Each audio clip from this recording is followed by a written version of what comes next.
on, everybody? Welcome back to the kitchen table. This is Bad Bite Size, and today it's all about Chad. Not Chad. What are we here? Star Wars. And to give us a director, Mr. Udi. What do you got? The director is JJ Abrams. Everybody, so you should know where he's at. Do I really need to go into it? Yes. Star Trek is the latest one. He did some Mission Impossible, Super 8, yada, yada, yada. Oh, no. Long, nice lineage of good stuff.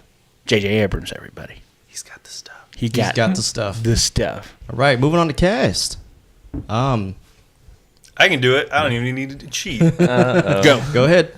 So we'll start with Harrison Ford as Han Solo, Carrie Fisher as Princess Leia, Mark Hamill with a small cameo as Luke Skywalker. We have John Boyega playing Finn, FN 2187. We have Daisy Ridley as Rey. We have Adam Driver as Kylo Ren, maybe. We have Gwendolyn Christie as Captain Phasma, Domhnall Gleeson as General Hux, and last but not least, Andy Serkis as Supreme Leader Snoke. I just want to say he literally just did that out of memory. That's no BS on that one. Welcome. That's how good that guy can be sometimes. And now, And to give us a synopsis, secrets, Mr. Pirate, Redbeard. Chris, what do you got? What we got? Well, as you know, I'm horrible at these things. And No. we appreciate that. And we're entrusting such a good movie to you. this is Okay. a big test, man. Here we go. Give me a second. 1,000. Go. Family searches for Luke Skywalker. That's pretty much. What do you guys think about that one? Does it fill the plot Does it? and the promise of what the movie You is? got to paint me a picture. That was like a stick figure. All right. One more try. Just a little bit more. He went the other route, like to the bone dry version, as opposed to trying to the original Chad cut it all versions back. that we used to get. All right. Let's see. Family finds old family. Discovers the Force and finds Luke. A little bit. I don't know if that's a better I think it word. could all be summed up in one. Galactic Jerry Springer?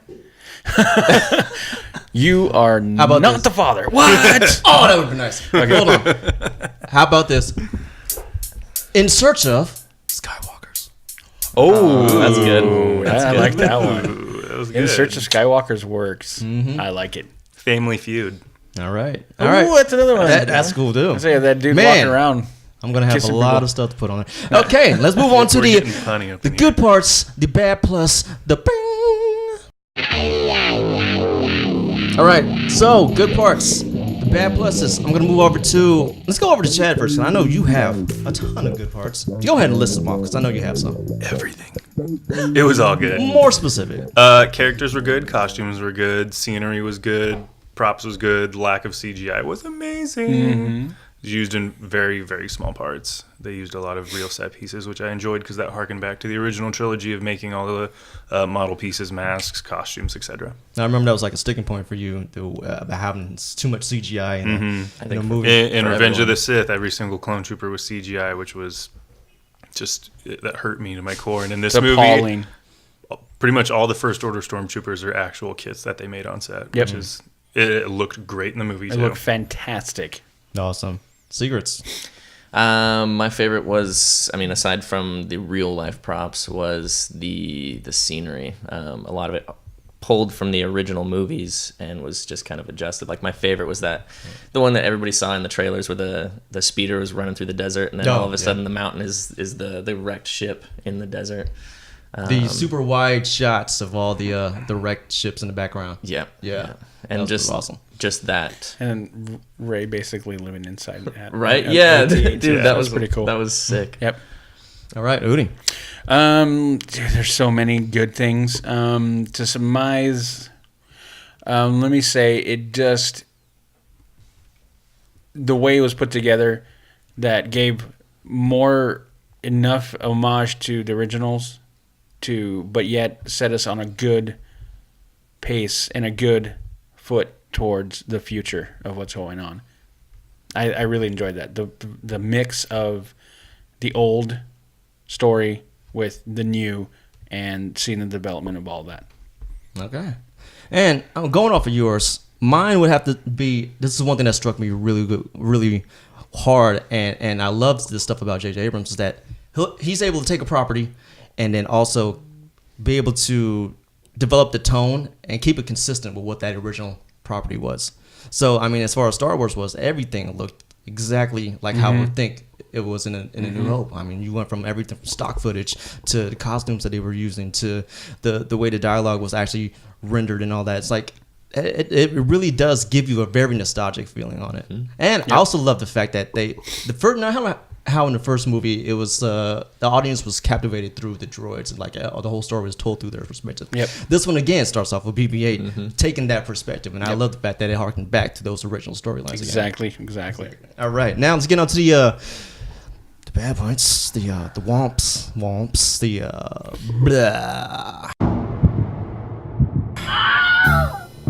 I don't have anything really. Unless you want to get like super critiquey about some inconsistencies of quality control. That's really going to be. That's about it. Like, continuity holding issues. something one direction in one scene, panning away, coming back, and holding it another way is really the only thing I can think of. But honestly, looking at the movie, I have no complaints. Okay, what do you have? No complaints. I just would have liked to see more R2. I have two small ones, and again, just picking apart. I always liking Luke Skywalker because that's the story of the first one. Not getting enough of him, and also not getting enough of Phasma. You get the sense that she's ominous and feared, but you don't really delve very much into her at all. So I would have liked to have seen some more Phasma and some more Luke. So it's just going, hey, we want more of specific things. So it's not like we're complaining about those things. It's more the fact that we didn't get enough of it. So that's the complaint. Yeah, I mean, I don't really have anything besides what Chaz said was the continuity issues. But I mean, if I had to pull something out, I would probably say you could hold back on some of the fighting scenes or some of the action scenes. Some of them just went just a little too far. Why would you hold back? Because here's what I'm thinking of. As a director, this is from my director standpoint. Okay. You want to have a story that actually sets everything up. And for me, it's kind of like I need more story. I need a lot more story than action. Because if I'm going to set up something and twists that are going to happen in the second or third movie, I got to make sure that that's settled in right there and everybody absolutely knows what's I'm about to do in the next few movies. So, I mean, that's just my personal gripe, though. All right, let's round table this thing up. I don't even have to say anything. Do I? Just do it? Just do it. Do it. Multiple times. I'm going to have to do it. Have to do it. And have to buy it. Even though that's not part of this system, have to buy it. It's just something you have to buy. See it as much as you can. Well, Chad and I have already said that every chance we have. We've seen it twice. We've seen it twice already. It hasn't already. been out for 12 hours. It has, and we're still going to go see it again. Multiple times. Right. And so do the same. Yeah. So everyone, that's it for this one. Next up, well, I'm not even sure what we have next up. I think it was the Fifth Wave. Nope. Nope. Please don't tell me what else. What do we got? Come on. Point Break. We're gonna do it. We're gonna do it. Okay. So we're gonna go from this high to what I'm expecting to be a nice little low. Oh yeah. I guess the next one's going to be Point Break. Yep. So, I mean, you Christmas Day. Stay tuned for that one. And also, I want to give you guys a shout out to the new BatterBad website, batterbad.com. It's something I've been working on for the past couple of weeks. Looks amazing. We went ahead and put everything that I had from my own personal site onto the BatterBad website, just so to expand the community.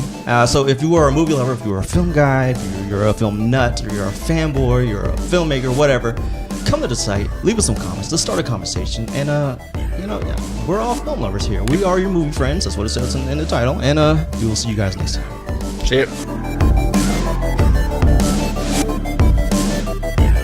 We got J-Law plays Katniss Everdeen.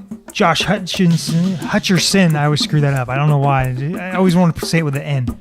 Plays Peeta. Liam Hemsworth plays Gale. Baby Thor. Thank you. Baby Thor. Woody Harrelson plays Hey Mitch. Hey Mitch.